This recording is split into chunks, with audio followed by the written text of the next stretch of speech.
नमस्कार दोस्तों, साहित्यिक कहानियों के इस चैनल कहानियां जिंदगी की पर आइए आज सुनते हैं सुश्री अमृता प्रीतम जी की लिखी एक कहानी, तीसरी औरत।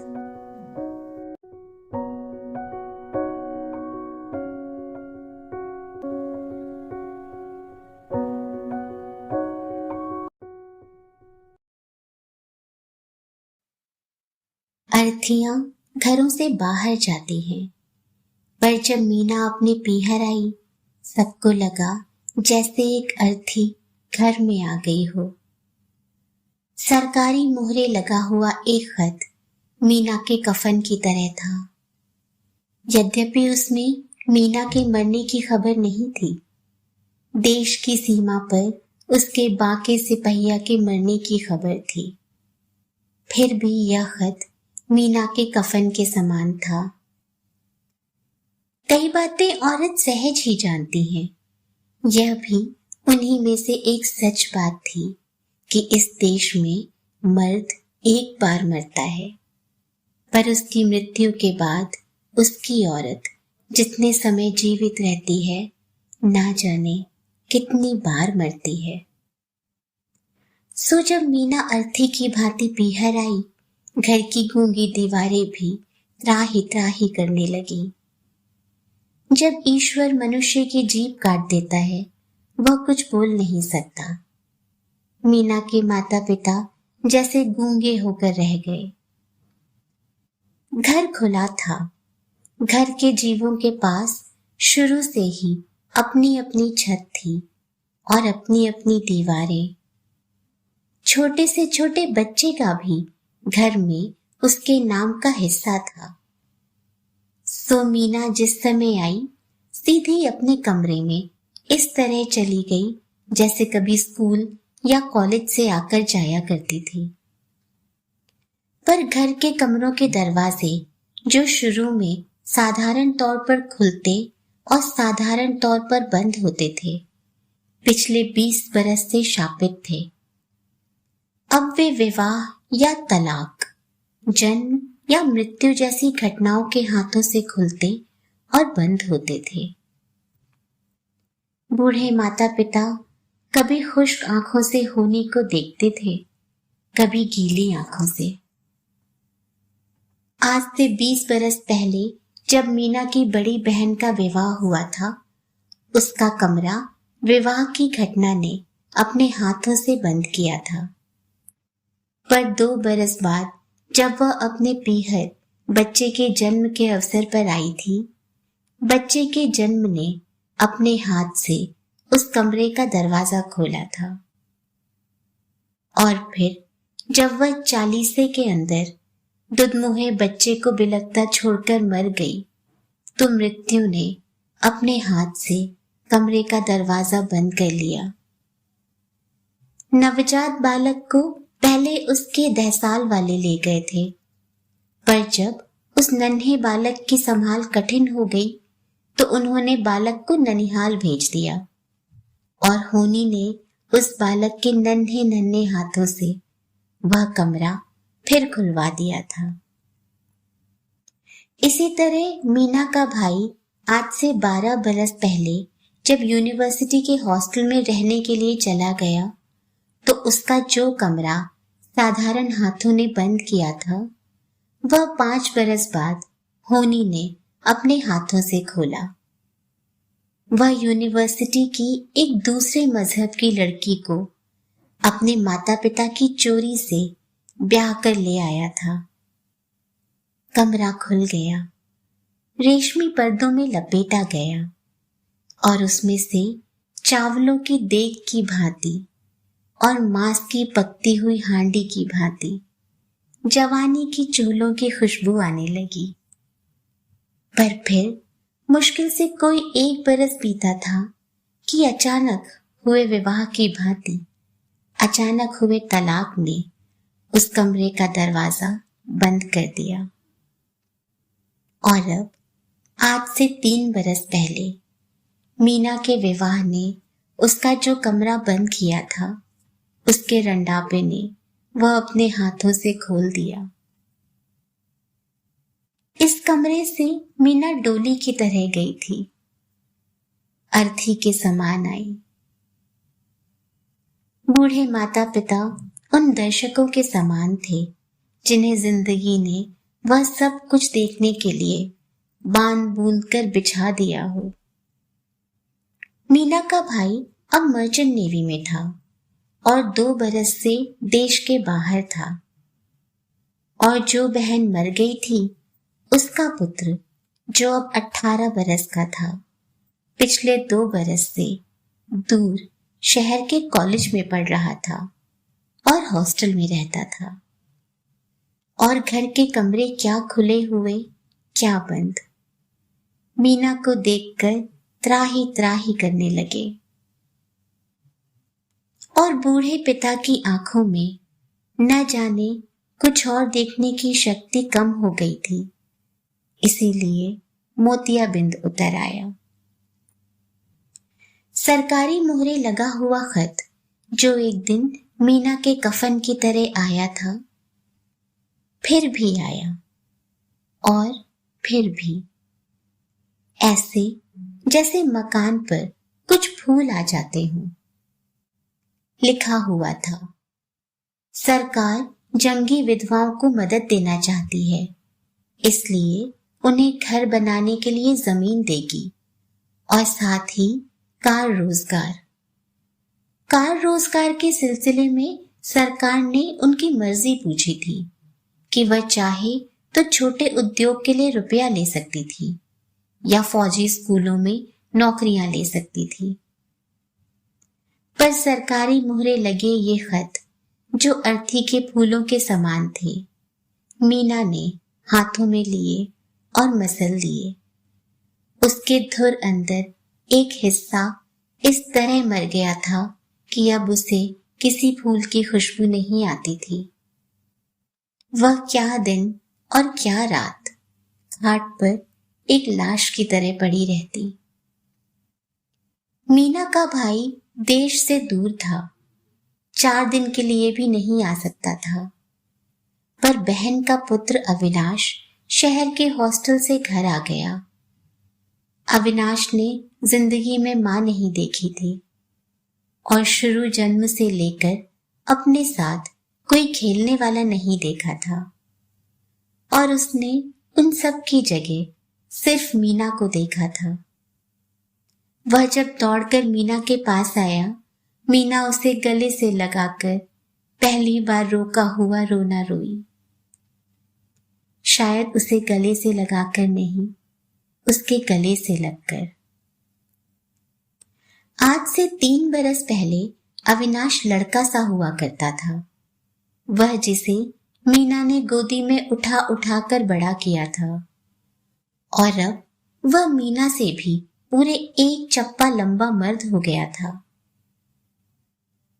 माँ जो खाने की थाली परोसती थी, रोज बेकार जाती थी।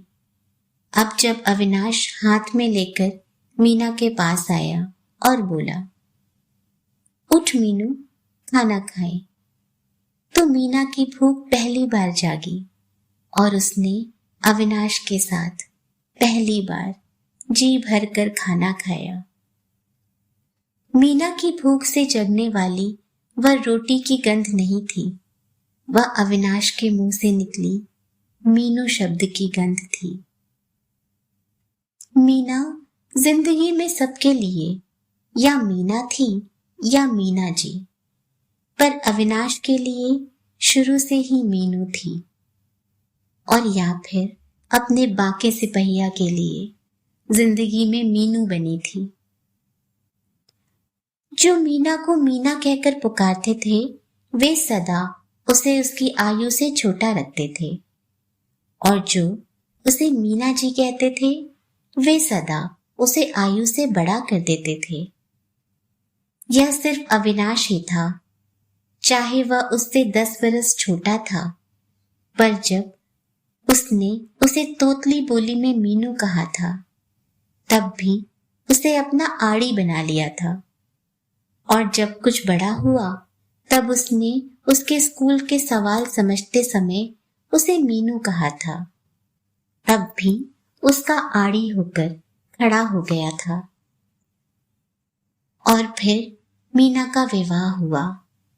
उसने अपने बाकी सिपहिया से एक ही बात कही थी कि वह उसे मीनू कहकर बुलाया करे, और वह उसे अपनी आखिरी वक्त तक मीनू कहता था। और उसकी मृत्यु से मीनू ही तो मरी थी। बूढ़े कांपते हाथों से उसका सिर सहलाते हुए माता पिता की बेटी मीना अभी भी जीवित थी, और परिचितों, जानकारों और सरकारी सहायता देने वाले समाज की मीना जी जीवित थी। पर जो आड़ी मीना पुकारने वाला था, उसकी मृत्यु से मीनू मर गई थी। अविनाश ने जब उसे मीनू कहकर पुकारा, उसने एक बार चीख कर उसके होठों पर अपनी हथेली रख दी, पर फिर हाथ परे हटा लिया। अपने कानों से एक बार फिर यह शब्द सुनने के लिए, शायद मृत्यु के अंतिम सांस की तरह। और फिर अविनाश से कुछ नहीं कहा और शून्य में लटके हुए इस शब्द को देखती रह गई। कई बातें औरत सहज ही जानती है, और यह बात भी उन्हीं में से एक थी कि इस शब्द का अब मीना की जिंदगी से कोई संबंध नहीं रह गया था, और इस शब्द को अब वह दोनों हाथों से कभी नहीं छुएगी। पर वह फटी फटी आंखों से रोज इसे दूर से देखने लगी। अविनाश उसके सामने खाना लाकर रख देता, वह खा लेती। अविनाश उसके आगे कैरम बिछाकर बैठ जाता, वह खेलने लगती। अविनाश उसे घर की पिछली दीवार से लगे हुए बगीचे में ले जाता, वह पेड़ों की छाया की तरह घूमती रहती। एक जादू उजाले का था, एक अंधेरे का, जो धीरे धीरे मीना के गिर्द लिपट गया। अविनाश, जो पूरे एक चप्पा मीना से लंबा हो गया था, अंधेरे के जादू में उसे अपने बाकी सिपहिया जैसा लगता, और उजाले के जादू में वही अविनाश 2.5-3 महीने की आयु का हो जाता, जिसे मीना ने छोटी सी माँ की ही भांति अपनी गोद में खिलाया था। मर्द मर जाए तो औरत के चाहे सारे अंग जीवित रहते हैं, उसकी कोख जरूर मर जाती है, और मीना को अपनी मरी हुई कोख की दुर्गंध नाक में चढ़ती मालूम हुई, और उसके मन में एक हसरत उत्पन्न हुई। अगर उसके बाके सिपहिया को अपनी कोख में संभाल लिया होता तो उसका एक टुकड़ा दुनिया में जीता रह जाता, और खोया हुआ पल मीना के शरीर में चीसे मारने लगा। और फिर एक दिन वह समय था जब अंधेरा और उजाला एक दूसरे से मिलते हैं। मीना अपने कमरे में खाट पर लेटी हुई अविनाश के चेहरे की ओर एकटक देखने लगी। इस समय अविनाश के चेहरे में 2 चेहरे मिले हुए थे, एक मीना के पति का चेहरा और एक उस पति से होने वाले बच्चे का। मीना जानती थी, एक अब इस दुनिया में नहीं है और दूसरा अब इस दुनिया में आएगा नहीं, पर वह हैरान देखे जा रही थी कि सामने यह 2 साए से क्यों दिखाई दे रहे हैं। एक चेतन अवस्था भी थी कि सामने कोई साया नहीं है। एक अब के जवान जहान अविनाश का चेहरा है, और एक बिल्कुल नन्हे से बालक अविनाश की याद, और जिससे उसका 18 बरस का एक रिश्ता है। पर एक अचेतनता की दशा भी थी कि यह जो सामने दिखाई दे रहा है सिर्फ एक मर्द है, और वह स्वयं सिर्फ एक औरत जिसकी कोख उस मर्द को और उसके शाश्वत अस्तित्व को चीख कर मांग रही थी। उजाला और अंधेरा जैसे एक दूसरे में घुल जाते हैं, मीना के मन की दशाएं भी एक दूसरे में घुल गई और उसकी एक औरत की दोनों बाहों ने आगे होकर जब एक मर्द की दोनों बाहों को थाम लिया, मांस की एक तेज महक आई। एक औरत के कपड़े और मर्द के कपड़े कांपकर खाट के नीचे गिर गए और खाट के पांवों के पास सिर झुकाकर गठरी की तरह बैठ गए। यह एक शांत, आत्मा को आत्मा के स्पर्श का पल नहीं था। यह एक प्रलय के समान घड़ी थी, जिसमें एक औरत मन के संस्कारों पर पांव रखकर अलभ्य को खोज रही थी और एक मर्द बहुत घबराकर अपनी आयु से अधिक बड़ा हो रहा था। प्रलय की घड़ी बीत गई थी तो मीना एक नई मौत मर गई।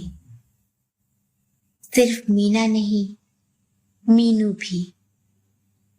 सारी रात घाट पर जैसे दो औरतें थीं और दोनों ने एक दूसरे को दोष देते हुए एक दूसरे को मार दिया था।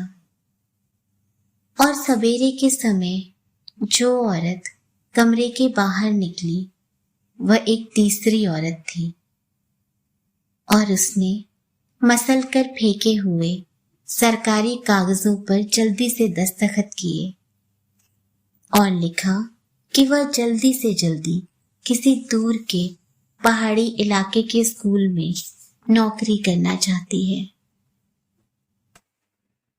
और थोड़े से दिनों के बाद उस घर का एक कमरा जो एक घटना ने खोला था, एक घटना ने फिर बंद कर दिया। मीना दूर पहाड़ी इलाके के एक स्कूल में चली गई, शायद सदा के लिए।